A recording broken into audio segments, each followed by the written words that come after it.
Al análisis con Joaquín Robles, analista de XTB. Joaquín, muy buenos días. ¿Qué tal? Muy buenos días. Joaquín, estamos viendo una jornada en la que vemos ese mercado europeo recuperarse, los futuros americanos apuntan ganancias en un contexto en el que, bueno, siguen resonando, pero ya se han digerido esos ecos, ese tono de Jerome Powell tras Jackson Hole, con la mirada puesta en la política monetaria y en la crisis energética en el lado ya europeo. ¿Cómo estás viendo este momento del mercado? Bueno, estamos viendo, ¿no?, ligeros rebotes, ¿no?, después de las fuertes caídas de las últimas sesiones. De hecho, el IBEX 35, tras encadenar, ¿no?, 11 sesiones consecutivas al alza, vimos cómo caía durante las siguientes 10 sesiones, ¿no?, hasta perder incluso los 8.000 puntos. Yo creo que hay dos factores clave en la sesión de hoy. Primero, que los inversores ya descuentan, por un lado, esas políticas, ¿no?, más duras por parte de los bancos centrales, que hasta ahora pensaban que podían suavizar la postura, ¿no?, en cuanto a la subida de tipos, y luego también respecto aquí a Europa, los suministros energéticos, ¿no? Ayer las noticias de Alemania diciendo que más del 80% de los inventarios pues generaron cierto optimismo de que esta crisis podría solventarse, ¿no?, antes de lo previsto. De hecho, se esperaba que se llenaran estos inventarios a mediados del mes de noviembre, y ya están llenos. Otra cosa muy distinta a qué precio luego se comercialicen, pero bueno, ya se están negociando también ciertos límites en el precio del gas. Mirando lo que es la crónica del día y más allá de los sectores protagonistas también, quería preguntarte por esa recuperación que estamos viendo en el intercambio del euro-dólar, esos mensajes, como señalaba, en torno al almacenamiento de gas, pero bueno, 9 de septiembre, cita de ministros de Energía para ver cómo se ataja la situación y la política monetaria, donde parece que van aumentando, ¿no?, las voces a un endurecimiento más duro en la reunión de la semana próxima. Sí, aquí hay esos mismos dos factores, ¿no?, que comentabas. Por un lado, la posibilidad de que el Banco Central Europeo suba los tipos de interés más de lo que estaba previsto, a 50 puntos básicos, para dejar los tipos en 100 puntos básicos por primera vez desde 2012, y lo que se está rumoreando en las últimas sesiones es esa posibilidad de que el incremento sea de 75 puntos básicos, como ya ocurrió realmente en la anterior reunión, que se descontaba una subida de 25, al final fue de 50. No nos extrañaría que el Banco Central Europeo en la reunión de la próxima semana lo subiera a 75 puntos básicos. Mucho va a tener que ver el dato de inflación, que se publicará mañana, en el que se espera un ligero aumento desde el 8,9 al 9%, lo que sería máximo desde que hay registro en la zona euro, y obviamente también máximo anual. Y luego también las perspectivas, ¿no?, de la crisis energética, ¿no? Obviamente estos comentarios también de que ya tenemos la mayor parte de los objetivos de inventario, pues también generan un cierto optimismo de que bueno, no vamos a depender tanto de otros factores, ¿no?, y otros protagonistas a la hora del suministro energético de cara a esta temporada de invierno. Así que, bueno, el eurodólar había estado por de paridad por esa diferencia entre políticas monetarias entre Estados Unidos y Europa y el miedo a una mayor recesión. Ahora tenemos que las políticas monetarias poco a poco se van ajustando, se van equilibrando, aunque todavía hay gran diferencia, y que la desaceleración económica por esa dependencia al suministro energético por parte de Rusia podría no ser tan grande. En este contexto querría preguntarte por dos sectores protagonistas que se mueven, por una parte, con esa política monetaria de los bancos centrales que estábamos comentando, y también por esa crisis energética, porque son las dos caras de una moneda. En la jornada de hoy estamos viendo como, por una parte, en el Eurostock como en el IBEX 35, los bancos están gozando de una muy buena sesión, mientras que por el lado de los recortes estamos viendo energéticas como Total, como Repsol, también Iberdrola, en un momento en el que además hemos asistido a ese mensaje ya, ¿no?, de cómo Gazprom recorta por falta de acuerdo con Francia ese suministro de gas a Engie.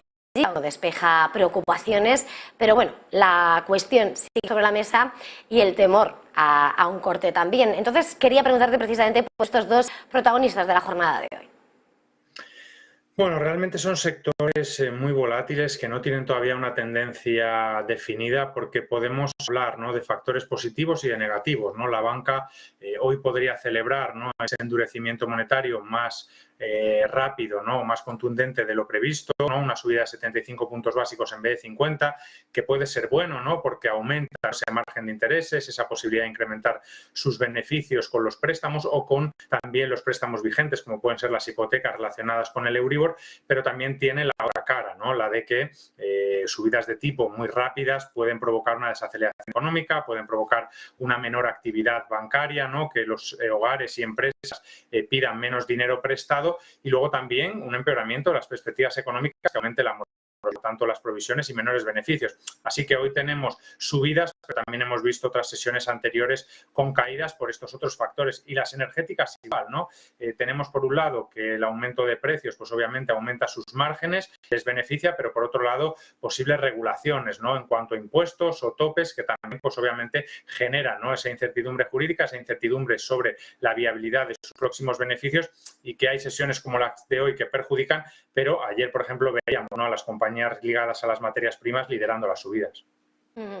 Querría preguntarte por otro sector protagonista, sobre todo por los datos que hemos ido conociendo. Señalas, el mercado aguarda a los datos de inflación en la eurozona mañana. Hoy sí hemos conocido cómo aquí en España siguen en niveles no vistos en 30 años, 10,4% la inflación. Las ventas minoristas caen, es verdad que es más por el lado de lo que menos se vende en alimentos, en equipamiento de hogar, pero sí estamos viendo al sector textil en una jornada de recuperación en bolsa. Inditex, que ha sumado 9 jornadas de recortes, hoy parece recuperarse pese a ese dato y la incertidumbre sobre lo que puede ser la evolución del consumo. En el Eurostock vemos subidas también para títulos como Adidas.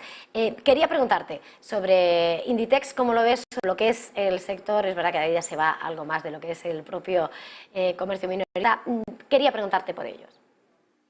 Bueno, Inditex la verdad que lleva un año volátil, ¿no? De hecho, durante los primeros compases del año fue la acción, llegó a ser la acción que más caía del IBEX 35 por varios factores, ¿no? El cambio de presidencia, la subida de las materias primas, todos los costes relacionados con la distribución, ¿no?, de aumento de precios del transporte, problemas en las cadenas de suministro y luego sobre todo la inflación, ¿no? Eso sí, durante las presentaciones de resultados lo que han premiado los inversores es cómo seguía en aumento, tanto las ventas como los beneficios, cómo ha logrado, ¿no?, incorporar esa subida alrededor de un 1% en el lío de las prendas en sus resultados, y bueno, le ha llevado, ¿no?, a escapar de esos mínimos, ¿no?, de 2020 y mínimos también de 2012 por debajo de la zona de los 20 euros y recuperar con una subida, ¿no?, superior al 30%, cotas de 23, 25 euros por acción y muy cerquita de su próximo objetivo de 27. Luego también hemos tenido, como bien decías, 9 sesiones consecutivas a la baja, que ha coincidido también con las sesiones consecutivas que ha tenido el IBEX 35,